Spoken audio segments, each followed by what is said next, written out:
And good afternoon. Welcome to the first Auditor General Committee meeting following the appointment of the Auditor General, Mike McDonald, and the two external committee representatives, Archie Johnston and Karen Kilty. Sorry, my apologies. I call this Auditor General Committee meeting of Friday, September 17th, 2021 to order. This committee meeting is being convened by electronic means as authorized under the order of the Minister of Public Safety and Solicitor General of the Province of British Columbia, Emergency Program Act, updated Ministerial Order number M192, and as such, committee members are participating by phone, and as chair of this meeting, I'm also participating by phone. Please note if my connection is lost during any portion of this meeting, we will recess the meeting until my connection is restored. If any committee council member loses connection during the voting process, we will have staff on hand to facilitate getting you back online quickly while we suspend the voting process. The contact information has been circulated to you. Members of the public can view the proceedings via the live stream and YouTube link, which will be tweeted out by @VanCityClerk. Video of committee members speaking, presentations, amendments, and vote results will be projected on to viewers when available. Committee council members are reminded to please enable their video to ensure quorum is maintained during the meeting. We acknowledge that we are on the unceded territories of Musqueam, Squamish, and Tsleil-Waututh nations. We thank them for having cared for this land and look forward to working with them in partnership as we continue to build this great city together. I also want to take a moment to recognize the immense contributions of the City of Vancouver's staff who work hard every day to help make our city an incredible place to live, work, and play. Deputy City Clerk, may we have the roll call, please? Councillor Fry is in the chair. Councillor Hardwick. Present. Councillor Weeb. Present. Councillor Guy. Present. Councillor Kirby-Young. Present. Archie Johnston. Present. And Karen Kilty. You have quorum, Chair Fry. Thank you. Okay, thank you, Deputy City Clerk. And before we begin, I have some announcements. Here's the plan for the day. Following the updated guidance issued on September 10th, 2021, there is a maximum allowable capacity for a public in-person participation permitted in the Council chamber for local government meetings and public hearings under the Provincial Health Officer Order on Gathering and Events. As of August 25th, 2021, masks are mandatory in all indoor public spaces, even if you are vaccinated, until further notice. Virtual participation is highly encouraged as there are capacity limits within City Hall. Any comments on the agenda item can be sent to the committee using the web form on the city's website. The link to that form will be tweeted out at VanCityClerk. I also want to note the City of Vancouver's long-standing commitment to equity, diversity, and inclusion, including utmost respect for all genders. I remind committee members that when addressing speakers and staff, we will avoid using gendered honorifics and will instead refer to the person by first and last name, role, or title. There is only one item of business on today's agenda, that is presentation of the Auditor General's work plan. There are no report recommendations for this item, therefore public speaker registration is not available. To begin our item of business, please join me in welcoming our two external advisory liaison committee members, Archie Johnson and Karen Kilty, along with our newly appointed Auditor General, Mike McDonald. These appointments follow the November 4th, 2020 Council approval of the establishment of the Auditor General, of the Office of Auditor General, and the terms of reference for the Auditor General Recruitment Committee, AGRC, and the Auditor General Committee, AGC. The AGRC, formed for the purpose of recruiting an independent Auditor General, was comprised of Councillors Rebecca Bly, Adrian Carr, Lisa Dominato, Colleen Hardwick as chair, and Sarah Kirby-Young. The two external advisory liaison members, Archie G. Johnston and Karen Kilty, were appointed to the Auditor General Committee on December 11th, 2020. The selection and purpose are to enlist their key skill sets to ensure an appropriate level of expertise and guidance on auditing issues to councillors. As outlined in the approved terms of reference, the external members do not have voting rights and do not constitute as part of the meeting quorum. Archie has over 30 years of experience in servicing public sector, non-for-profit, and regulatory organizations. Archie recently retired as industry leader of KPMG Canada's Province of BC Public Sector Practice. Karen has over 30 years of accounting and auditing experience. Prior to Karen's recent retirement, Karen served as the leader and director of operations of the British Columbia audit practice of Deloitte LLP. Karen is director and audit committee chair of the Great Canadian Gaming Corporation. Karen also serves as a member of British Columbia's Council of the Institute of Chartered Accountants for 5 years and acted as the Institute's president during the 2009 to 2010 fiscal year. Archie, would you like to say a few words? Well, I'm just very pleased to be on the committee, and I'm looking forward to working with yourselves and with Mike and his crew. I knew Mike from the days when he was over at the OAG BC, and we had a good working relationship there, and I look forward to one being here as well. Thanks, Archie. Karen, would you like to say a few words? Thank you. I'm very happy to participate. I live in the city of Vancouver and believe this is a great development for the city. When I was president of the Chartered Accountants of British Columbia, Mike served on council with me, and I look forward to working with him again and to actually getting to understand what the city is about and how we can help make it a great place to live and work. Thank you. Thank you, Karen, and thank you both for your service here. Following the Auditor General recruitment process, Mike MacDonald was the successful candidate selected for the role of Auditor General for the City of Vancouver on August 9th, 2021. Mike comes to the City of Vancouver with a combined 30-plus years experience as an independent external auditor with the Office of the Auditor General of British Columbia, the OAG, also with British Columbia's Auditor General for local government and the private sector. Mike is a chartered professional accountant. At the Office of Auditor General, Mike was the Assistant Auditor General, Quality Assurance, Standards and Administration. He led performance audits of Crown corporations, ministries, and legislative offices in areas ranging from healthcare, transportation, public utilities, police services, and performance management and reporting. Mike is a certified fraud examiner and holds a Bachelor of Arts and Masters of Business Administration degrees. As a volunteer, Mike served 6 years on the Council of the Institute of Chartered Accountants of BC and sat on the Institute's Practice Review and Licensing Committee, as well as the Public Practice Committee of CPA BC. And now I'd be delighted to invite Mike to say a few words. Mike? Oh, thank you, Councillor Fry, and hello, everyone. Good afternoon. It's a real pleasure for me to be here and to this process of taking up formally the mantle, the role of the Auditor General of the City of Vancouver. I have a presentation today to run through my plan for the first 100 days of putting the office in place. A little bit of nuts and bolts. I will apologize to those of you who sat on the Auditor General Recruitment Committee. This is going to look like a very familiar presentation, and indeed it is. It's been tweaked a little bit since I first presented it as part of the interview process based on a whole 9 days in office. But generally speaking, it's going to look very much like what you have already seen. I'm certainly looking forward to questions and comments before we launch in. But thank you very much for everyone being here this afternoon. Thanks, Mike. And before we launch in, and we're certainly looking forward to working with all of you, are there any comments from the committee for Archie, Karen, or Mike? Please add yourself to the Crest on queue. And following that, we can jump right into the presentation of the Auditor General's work plan. And I'm having a bit of a glitch on my screen here. I do see a request to speak from Councillor Hardwick. Thank you very much. I'd just like to add my voice to the collective thanks to each of Archie and Karen for joining the Auditor General Committee. Thank you so much. We look forward to working with you.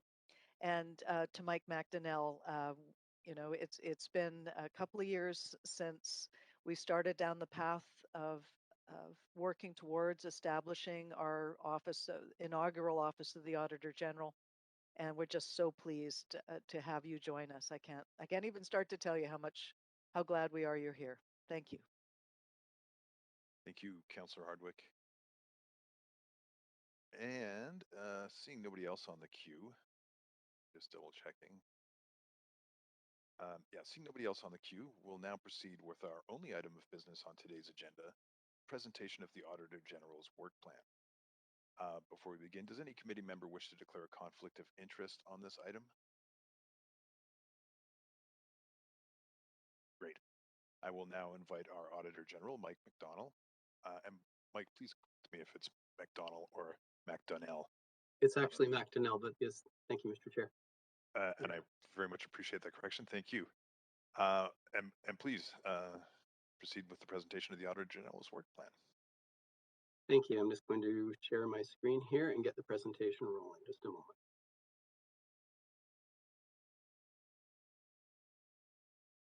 There we go. Is that working?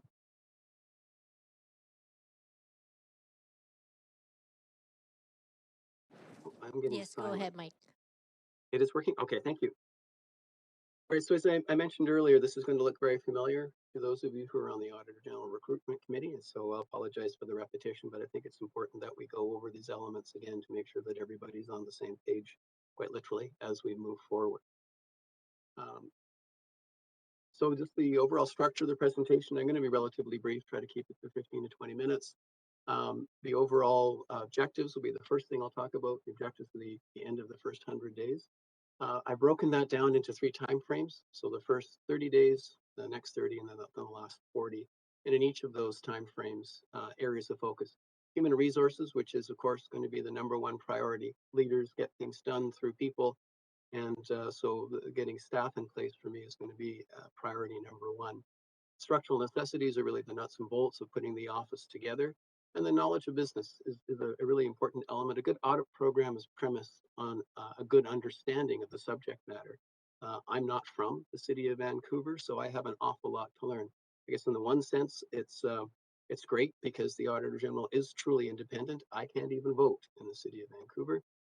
But I certainly, the downside is I have a lot of learning to do, and I have strategies in place here to do that. And I very much look forward to your input as we move that forward. So objectives for the first 100 days.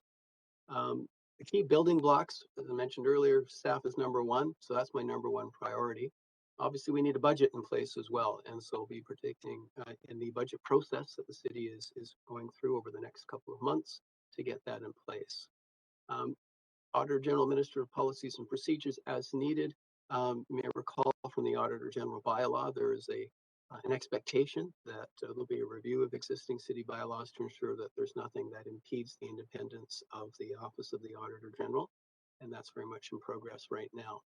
An audit manual and audit templates are, if you will, nuts and bolts pieces to ensure that the audit practice conforms with standards and that there's consistency from audit to audit.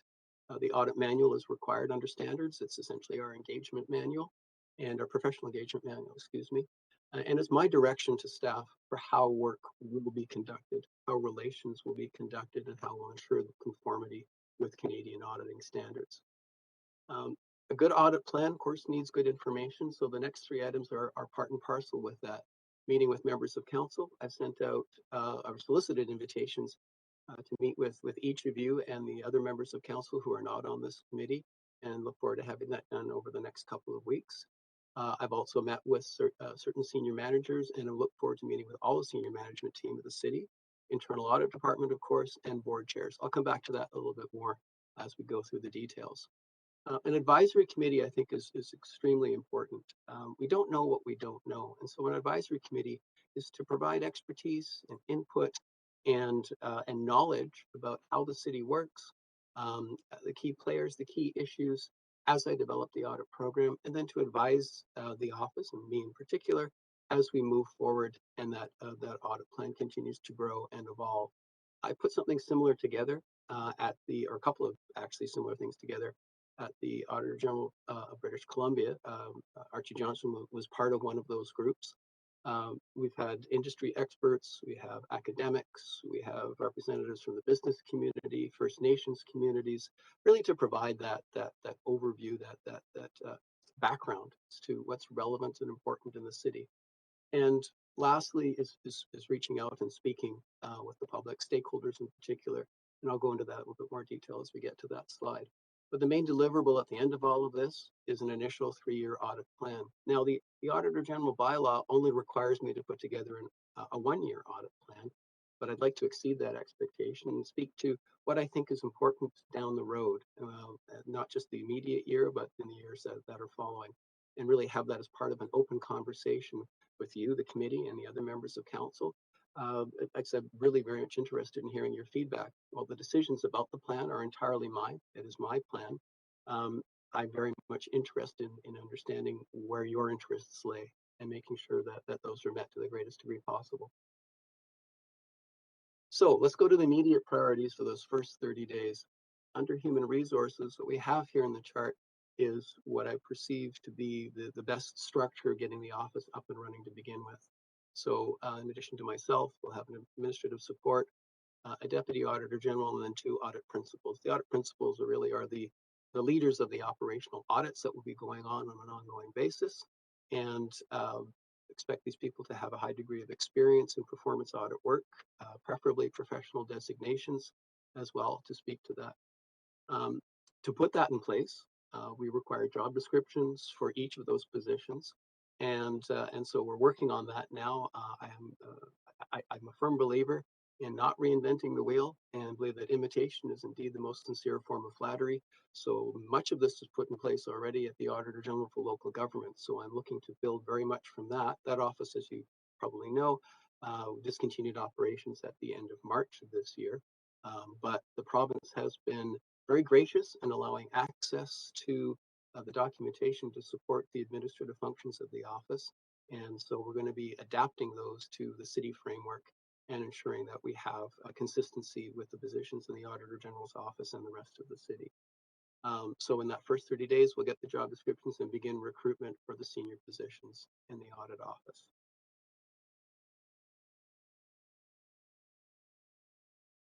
Structural necessities in that initial period. I've begun developing a budget for 2022. We did have an allotment for the remainder of the 2021 year, and we've assigned that out to certain areas. But I think looking forward really is the discussion that we'll be having with this committee about what the budget for 2022 will look like. Space, yes, we need people to have a space to work. I'm currently located in the West Annex, just over on West 10th, so kitty corner to City Hall, which I think is a very practical location for dealing with City Council and with city senior management. As far as administrative policies and procedures go, as I mentioned earlier, bylaw section 5.7 and 5.8 contemplate a review of the city's policies and procedures to ensure that there's no impingement on the independence of the office. That's ongoing. I haven't seen anything huge at this point, and I don't believe that there will be, but it's a process that we do have to go through. And of course, we need the information technology, computers, peripherals, and all of that. I'm very pleased to say that when I showed up on the first day, September 7th, I walked into an office that was already set up, and and very soon an IT support person came in with a computer and a cell phone and all the other bits and pieces. So I'm very pleased to actually be able to be connected to the rest of the city really within hours of actually starting. So so very appreciative of the city's IT department for being on top of that on day one. Knowledge of business. The bylaw contemplates the Auditor General determining what standards will apply to the work that's being done, and the background work that had been done for the recruitment committee by the Canadian Comprehensive Audit Foundation, CCAF, suggested that there were 3 potential frameworks that the audit office could follow. I've looked around at what other local government auditors in Canada are following, and indeed they have followed each of the 3 different standards in different cities. We have internal audit standards, which we could follow, and some cities use that. We have an internal audit department at the city of Vancouver, so I'm not really sure that that's the appropriate framework. There's also an American standard called the Yellow Book, which applies to local government auditing. And again, I'm not sure that's the appropriate framework because we are in Canada and we have perfectly good Canadian audit standards for assurance engagements for the public sector, and that is what I intend to follow. It's what I'm most familiar with. It worked very well at the Auditor General's Office of British Columbia. Worked very well at the Auditor General for Local Government's Office, and so I see no reason to not proceed with that. To that end, I've been in touch with the Chartered Professional Accountants of British Columbia, and will be registering the audit office as a practicing office with organization next week. My audit license will be transferred over to that, or my practicing license as an individual will transfer over, and so will be set up. We should take comfort from that because what that means is an adherence to professional standards for all of the work. It means that just like any other practicing office in British Columbia for any private or public sector auditor, we'll be subject to independent external review to ensure compliance with Canadian auditing standards. I've already commenced meetings. I've met with a couple of members of council already and will continue doing that. I've met a couple of members of senior staff already as well, and will continue doing that. I also met with the director of internal audit, Tony Hoy, and we had a really good conversation. A question that has come up quite often as well, will there be overlap between the two areas?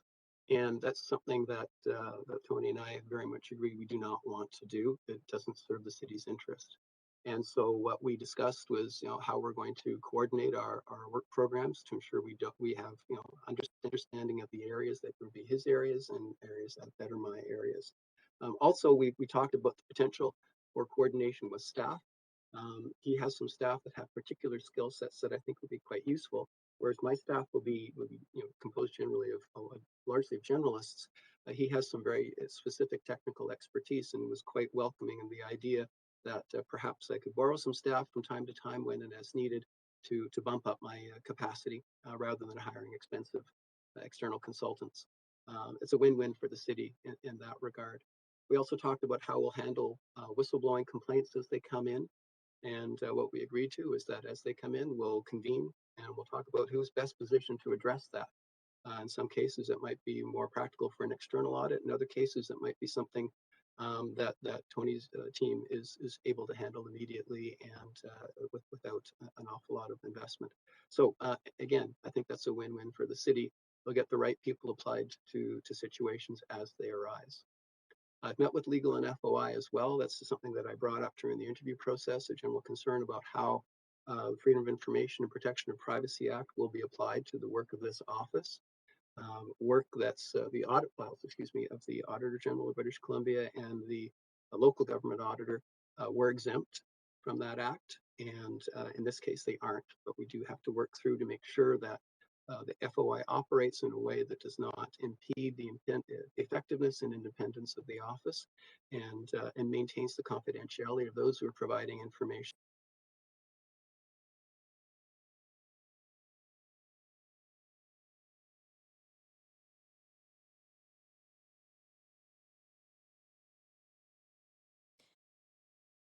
Chair Fry, I think we might have lost Mike. To give us a second so we can connect with him. Mike, are you still on the line?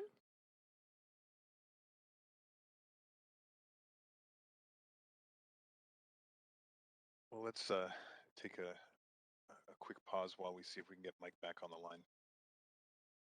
Looks like it's a bandwidth Wi-Fi issue on his end. Chair Fry, might suggest a 5-minute recess and we'll connect with him. Sure. Okay, folks, we're going to take a 5-minute recess. I think Mike doesn't even know he's not connected because it looks like he's still advancing the slide queue. So we'll take a 5-minute recess. We'll be back at 1:31.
back over to you, if you can remember where we lost you. Thank you, Councillor Fry. I'm just going to confirm that I have the right slide up for where you lost me. Deputy City Clerk said it was slide number 9. Does this look about right? That is correct. It does. Excellent, thank you. So I'll start from the top on this one again.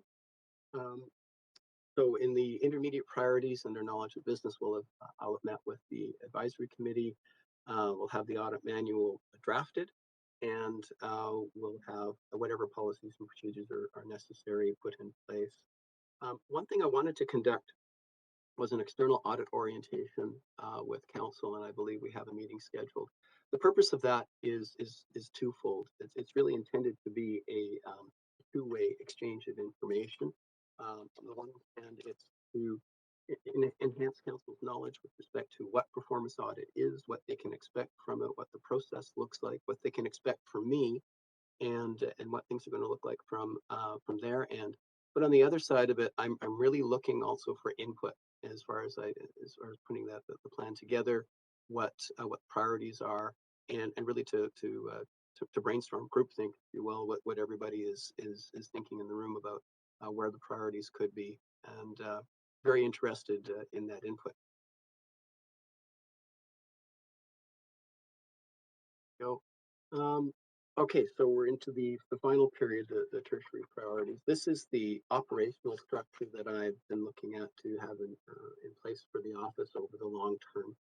So under each audit principal will be an audit team composed of 2 or more people at different levels, recognizing that there will be growth in different roles. And so the red boxes are employees. The purple boxes would be contractors. So the EQCR, or Engagement Quality Control Reviewer, is actually a standards-driven position. It's required. It's essentially a second partner review for the audit each audit. And what it is we have an experienced individual come in, go through the file, and see if the individual reaches the same conclusions that the audit team did, the same conclusions, recommendations based on the findings that have been put together, and would write a report to me saying to that effect that yes, they found no deviations from standards, and that I can have confidence that the file is appropriate and appropriately supports the findings and recommendations in the final report. The technical reviewer is really a person for each of the audit team leaders, the audit principals, to lean on. The technical reviewer is again another experienced auditor, can speak to particular technical issues in relation to audit. Could be sampling techniques, it could be interview processes, it could be how to craft messages in the final report. It's something that isn't required under standards, but it's a practice that was adopted by OAG Canada a number of years ago, and I think has been very effective in ensuring good quality of audits that have come out of the Auditor General for Local Government's office over the last few years. We'll be hiring principals, we'll begin the manager recruitment process in this final phase, and training. Well, I don't know what training needs will be. It will be depending very much on the skills and experience of the individuals that we're able to hire. Fortunately, I've done an awful lot of performance audit training myself over the years, so that's something that I'd be more than happy to do again and take on as just part of helping staff become better acquainted with their responsibilities and part of my opportunity to get to better know the abilities of the staff.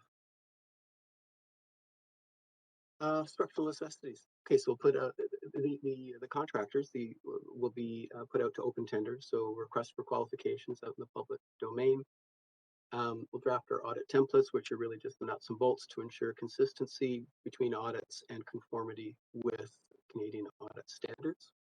I will begin reaching out to the larger community, the First Nations, business leaders, regulators, again, as part of informing my understanding of the city, and then have to you by January 30th of 2022 the audit plan so that we have compliance with the Auditor General Bylaw section 3.9. So what's not in here? What you didn't see in here was me engaging in a large media engagement strategy. I did a couple of interviews when my position was initially announced, and that was fine. But as I told them, and I wish this had been reported actually, but I'm not the story. the work is the story. And so that's really is where I want to leave that. When we have work, I'll be very open and available to the media to help ensure that there's a good understanding of what's in our reports and what the recommendations and findings actually mean. But that's the story, not the individual here. Top 3 risks. That's not a typo. Getting the right people in the right place, the right time is going to be a challenge. It's a difficult market right now. Fortunately, I've reached out to a couple of folks and who I think would be good fits, and they are interested. But we have a lot of spaces to fill. I'm of the view, quite honestly, that it's better to proceed without a full complement than to hire the wrong people into positions. It's the issues of hiring the wrong people, the wrong fit, the challenges associated with that far outweigh any benefits of having somebody actually in a role and trying to do a job that they might not be well suited for. Status update. Yes, this is my 9th day, and I'm very pleased to report that I have detected no instances of non-compliance with Section 2.3 of the Auditor General Bylaw. Now, what that is that all city staff are required to respect and support the independence of the Auditor General.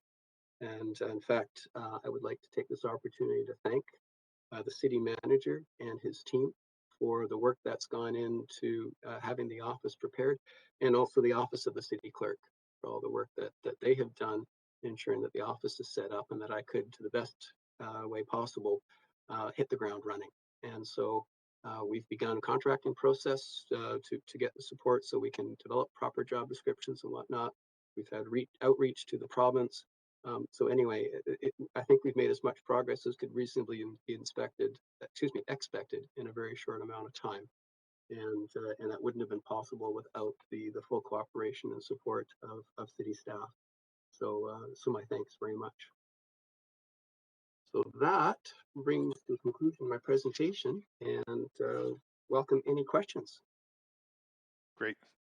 Thanks, Mike. And I'll just preface my bit here by saying I'm having a little bit of a technical difficulty with my chair panel, so forgive me. I do see Councillor Kirby-Yung and Councillor Bly on the queue, but it's not possible for me to track who was on first, although I know Kirby-Yung was. So we will open it up to questions from the committee members, and please add yourself to the Creston queue. Archie and Karen, you're going to have to use the raise hand function, which is located on the lower right of your WebEx panel. And if any council member would like a second round of questions, the member will need to raise the motion during the first 5 minutes when they have the floor. So on that note, Councillor Kirby-Yung, questions of Mike. Yeah, thanks, Chair, and thanks to Mr. McDonnell for the presentation. Appreciate it. Given that this is a public and an open meeting, and so, if you will, not an introduction, not just to yourself, but really importantly to the function of Auditor General for the city for the first time, I wanted to pose a couple of questions from the perspective of channeling the public, which I think are going to be, and I think where the interest is going to be is, how do the public weigh in if they have a suggestion or input with respects to a topic for audit, potentially an area of concern? Mm-hmm. Then perhaps you can, secondarily speak to that in terms of how are those audit priorities determined? And so I'm asking from the public's perspective. So I'll start with that one. I've got a couple of questions for you, but that's my first one. Yeah, that's an excellent question. Thank you very much. And interestingly enough, I've already had input from the public. Emails have been sent to the city clerk's office and were forwarded to me, and I've responded to them from members of the public. I think it's really important that the audit office be open to input, but it's really important also to say, well, thank you very much for that input. We'll take it under advisement, and I mean that in all seriousness. Take it under advisement. That's not to dismiss the input at all. But that doesn't necessarily constitute a commitment to actually doing a particular project that might be suggested by a member of the public. The avenue that I would like to put in place to do that is I haven't set up in the first 90 days, first 100 days, excuse me, but it is part of the sort of, if you will, the next 100 days, and that is getting in place a website for the audit office. So if you'll look at other local government auditors in other cities. They all have their own independent web pages, and that would provide an opportunity for input in a secure way. And obviously, any information that members of the public provide would maintain confidentiality with that. But I think it's really important that that interested citizens have the opportunity to make suggestions, whether that's through the formal whistleblowing process or whether that's through a note, quite frankly, to me, from my staff. Okay, so we have a limited amount of time, so just reflect back to what I heard for clarity is that there will be a dedicated mechanism, email or otherwise, and probably some information forthcoming for how people can do that. But in the meanwhile, information through the regular channels, City Clerk will be forwarded on to you, correct? It has been so far, yes. Okay, that's fantastic. And then the second question that I have too that may also be one that comes forward, and I might have as a councillor, and others the public may have expectations of us, is we often have topics that we hear about quite consistently, such as how do we know that the City of Vancouver is getting value for its rental policies in terms of what we're giving up in DCLs, for example, and is the value there in terms of that, and related to that in terms of those funds when community amenity contributions or development cost levies are coming in, is the city getting value for what they're expending them on in terms of delivery? So I guess the question related to that is, are those sort of large style questions on your mind? And that's something like, will audits run the gamut from something like that to things like operations as to, are we efficient in terms of managing our urban forest? Maybe you could just give us a bit of perspective. Well, those all sound like excellent potential topics. And without committing that they're going to be on the audit plan necessarily, I think that those are ideas that I actually would welcome the opportunity to explore further when we have our scheduled meeting next week, and or the week after. In any event, when we get together, and I would like to learn more about those to explore those potential areas. Okay. One thing I will say in terms of putting the audit program together is, again, not knowing what staff I will have, but likely having a very new team that haven't worked together. I think it's important that we learn to walk before we run. So my thought will be that our first few topics will not be necessarily the most complicated that we could come across. Some of those areas sound, in fact, like they could be quite detailed and quite complicated and quite technical. Okay. And so that to my mind is going to be a very relevant consideration as we put the plan together. Okay, and with my very last little bit of time, my question is, if you're a member of the Vancouver public listening to this, or if you're going to be learning about it, why should they care that we have an AG now? Well, I guess if they're interested in knowing that the city is operating with a due care to economy, efficiency, and effectiveness, that they're getting the best value for their tax dollars, then I hope that they would care. Okay, fair enough. Thank you so much. And well timed at 5 minutes. Thank you, Councillor Kirby-Young. Councillor Bly for 5. Thank you very much, Chair, and thank you very much, Mike. Great to hear from you today. I just wanted to flag, you mentioned about the Auditor General Advisory Committee. Could you just offer a little bit more detail in terms of how that advisory committee will function? And perhaps already we have a number of advisory bodies on various topics, identity, intersectional lens, and all. And so I'm wondering how you see the advisory committee coming about and the role the public can play, what they could expect from that process, if you have any line of sight to that at this time. Certainly. Well, let me speak to advisors perhaps then in two aspects, Councillor Bly. One, the advisory committee is really to help better inform me and over time my team about relevant issues in the city, and I'm looking for that to be a broad cross-section, representative cross-section of a variety of interests. I am aware of the city's policy with respect to representation on advisory committees, and that speaks specifically to council advisory committees, if I'm not mistaken. I'm really looking for to fill in gaps in my knowledge, and fill in gaps in my understanding of how the city operates and where key issues may lay. So I expect that advisory committee will change, the membership of it will change over time as we have different, as people have sort of said their piece and moved on to other things. The other part with advisors speaks to individual audits. So I mentioned earlier that I expect the staff to be comprised largely of generalists. And so for each of our audits where we get into a special area, we will have technical advisors that will be part of the audit team that will provide that level of expertise. So it could be in planning and development, it could be in construction, it could be in managing urban forests and whatnot. It really depends on the nature of the topic.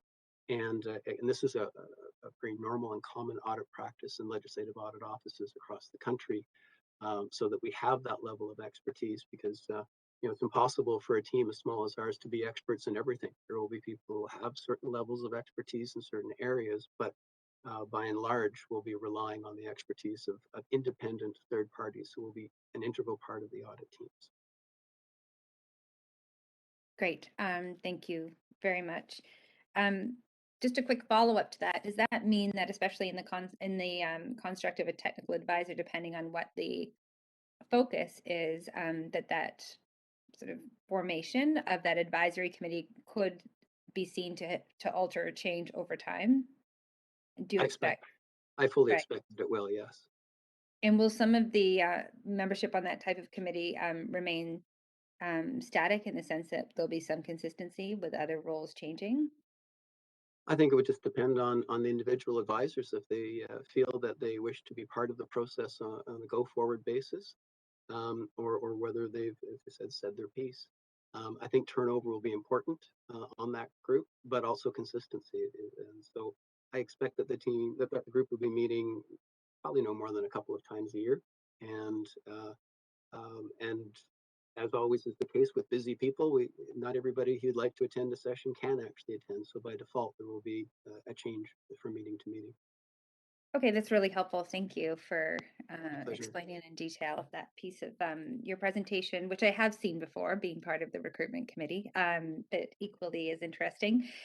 What I don't think you mentioned, but I think perhaps I have certainly heard you talk about before, is around the Office of the Auditor General really being an opportunity also to tell good news stories. Could you offer a little bit more in that perspective that for me certainly stood out in the recruitment process, in terms of your thinking outside the box, in terms of what people would typically expect out of this office? Well, thank you, Councillor Blythe.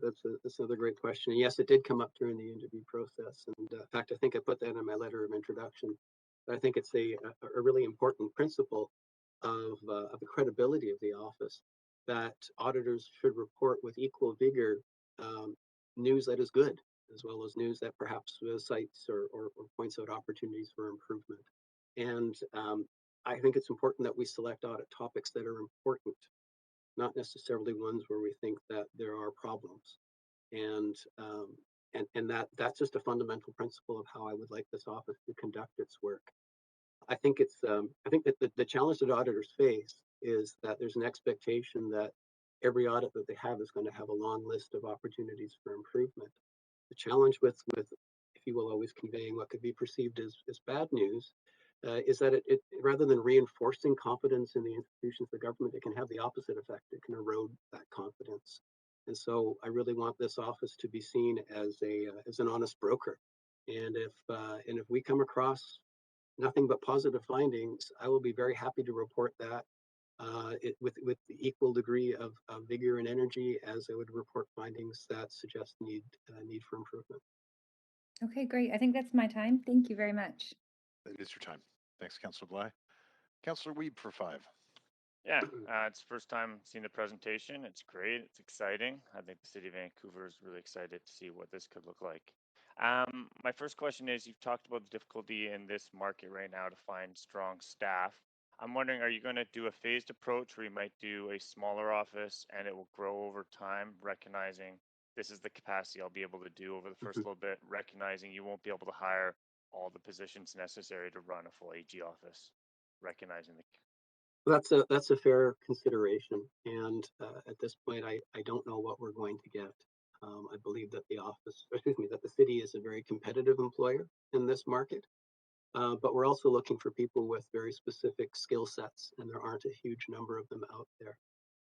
So for the senior positions, I think it's really important that we stick to our guns and ensure that we get people with the right experience. the more junior levels, really, you're looking more for the right mindset. You know, can they become good auditors if they don't have a ton of experience in that area? Can they become good performance auditors? Because a performance auditor and a financial statement auditor are very different skill sets. They're both highly trained and highly skilled, but they're not necessarily identical. And a good performance auditor might not be a good financial auditor, and vice versa. And so, just because somebody has worked in audit per se doesn't necessarily mean that they're going to be the right fit for this office. One option that has come up in previous conversations that I would look at potentially is if we can't get people in positions quickly enough, excuse me, would we be looking to potentially contract out for individual positions? And that is definitely a possibility if it can be done in a cost-effective way. So that's another option to consider. As far as the scale goes, I think that that's very likely to be an inevitable outcome of the recruiting process, whether I want it to be or not. In a perfect world, I'll have everybody in place and ready to go very early in 2022. Because we all know the world is far less than perfect, and we'll have to do the best that we can with what we have, and that may mean a scaled ramp up. Okay, appreciate that.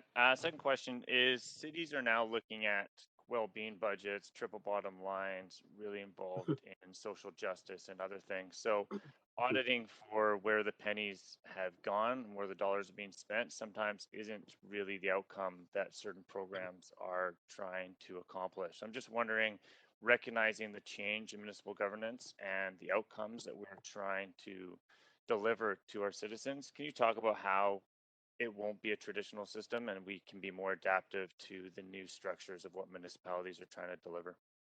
Yeah, that's a great perspective, and I think it speaks to how we prioritize the audits that we'll select.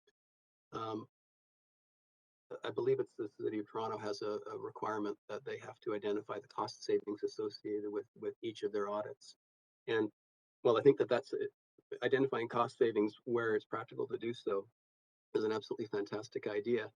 But as you correctly point out, there are some very important projects that are done by the city that don't necessarily have huge dollars associated with them, but do have high impact. And so, when you speak to triple bottom line reporting, for instance, the financial element is only about one of three aspects of looking at how you measure success. And so I would like to look at the whole gamut of what success looks like and what importance is constituted, and not just the financial bottom line. Okay, so that means in your recruitment, you'll be looking for people that have an understanding of that triple bottom line and can pull in that type of data when you're trying to pull an audit together. Well, sorry, I didn't mean to interrupt you. Yeah, right, like it's a different skill set than might be the traditional auditor. And so I'm just wondering how you look to recruit that, and yeah, how would that job description look like? Yeah, you're absolutely right. And that that's a common component of anybody who's had much experience in performance audit, that is more than looking at just the financial bottom line. And so that's why you look at performance audit teams and legislative and local government audit offices across the country are comprised of people who have a combination of skill sets. You have some that will come from the accounting world, the CPA in particular, and have that audit background, but also folks who have advanced degrees in sociology or other arts that provide them with a different perspective and a different capacity to assess and analyze information. Okay, and one last question. How do you see these committee meetings looking? Like, how do you see the public viewing, and what do you see these meetings being in the future? Recognizing today was your presentation, but how do you see these meetings moving forward? Well, my experience with meetings of this would be with the Public Accounts Committee of the Legislative Assembly for the province of British Columbia, where findings are presented by the auditor, and the subject of the audit has the opportunity to respond. And while we do our best to ensure that 100% of recommendations are accepted by the auditee, there may be instances where they don't necessarily agree, and they have the opportunity to state their case. Ideally, we would like to then have the auditee focus on what their plans are to address the recommendations and timeframes and who's doing what. And then it provides you with an opportunity, members of this committee, to ask the auditor questions and to ask the auditee questions about the nature of the work. Thank you. All right. Councillor Weave, you got an extra minute there, so don't tell anyone. I give you extra time. So I don't see anybody else on the question queue, although I did see Archie and Karen's names added to the crest on. Maybe I can just get a confirmation. Was there or a wave from Archie or Karen if they wanted to ask a question? Or oh, I'm seeing a head shake from Archie, and oh no, I am seeing the hand up from Karen. Hi, Karen. Okay, let me just switch over here and get your mic on. And please go ahead for 5 minutes, Karen. Thanks.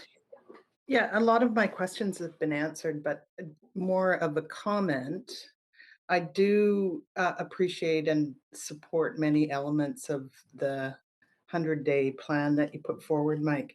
And I think it's important that you come back with a 3-year plan as you suggested, rather than the 1 year required, because what the difficulty will be is setting the priorities for audits. And I don't think you can do that in a 1-year plan, whereas you can lay out over a period of 3 years key areas that are important and should be a focus of your office, because there will be limited resources, and that plan should be based on understanding the key risks of the city. So I'd like to hear a little bit more about how you're going to identify those. And then last comment would be, when you bring forward the plan, can you also indicate how your approach to communicating findings beyond what you just talked about a little bit, but leading up to the finalization of a report? Sure. Well, the identification of key risks, and oftentimes auditors' work plans are described as being 100% response to risk. I believe it's a combination of risk and importance that would drive the audit plan. Is really part of that knowledge of business investment that I spoke to in the presentation. Meeting with members of council, meeting with key stakeholders, meeting with members of management, receiving input from interested stakeholders and the public with respect to areas of concern or of interest, and coordination with any risk assessment processes that have been done by the city, either through the internal audit or through the finance department's areas of risk assessment. And really, it all feeds into a better understanding of the city's overall risk environment. I correct me if I'm wrong, but I'm of the understanding at this point that there has not been a comprehensive risk assessment done. And if I am wrong, then I would really love to have it very sooner rather than later to help me better understand the risks that the city has already assessed.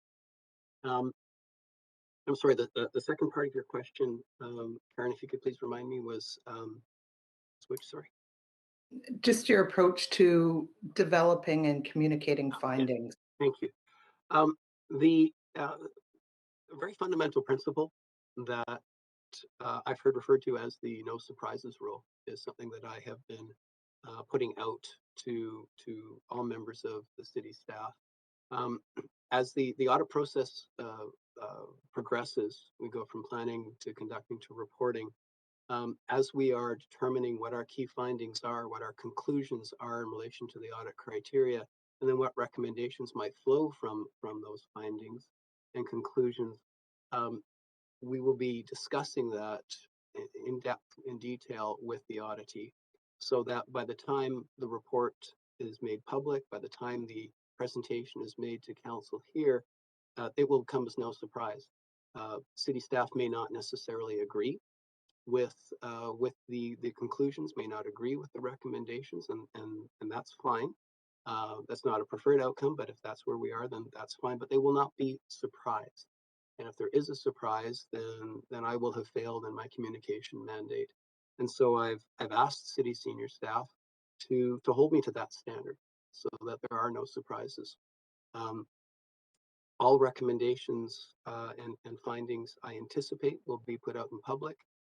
There may be very rare instances where there might be issues that cannot be made public for whatever reason, and those may be presented to council and camera, but I would suspect that that would be a very unusual circumstance. And in most instances, the results of audits will be public. And the other part of that is, if it's not in the report, then it's not something that I speak to. We only speak to issues of importance in our findings and recommendations, and that is really it. So the no surprises rule suggests you don't walk in with new information into the Auditor General Committee in a public forum and ambush people. I have no intention of operating the office in that manner. Thank you. All right. And that's the 5 minutes. And I see nobody else on the queue. Thanks very much, Mike and everybody. Since there's no decision required of the committee for this agenda item, therefore, Mr. Chair, if I could interrupt, I believe that Archie has his hand up. Oh, my apologies. So, sorry, Pete. I don't have access to your queue, and I missed my first pass around when you came around to me. But I did want to make a comment, and really reinforcing what Karen was saying around the 3-year plan. I think, and I appreciated Mike's response on that, because a 1-year plan would not allow perhaps some of the more substantial reviews and projects to be undertaken. So I appreciated your response to that as well, Mike. And I thought your presentation, I really enjoy the sort of the flavor or the approach you're taking with approaching the committee and the activities of your group. And I think the cooperation and the collaboration that you sort of expressing will be very, very beneficial to the city and the citizens. Thank you, Archie. All right. Thank you, everybody. Since there is no decision required for the committee for this agenda item, and this concludes our agenda, our next Auditor General Committee meeting will be on Friday, November 26, 2021 at 1 p.m. Now, can I have a motion to adjourn? A motion to adjourn. Thank you, Councillor Hardwick. All those in favor say yay. Yay. Yay. Opposed say nay.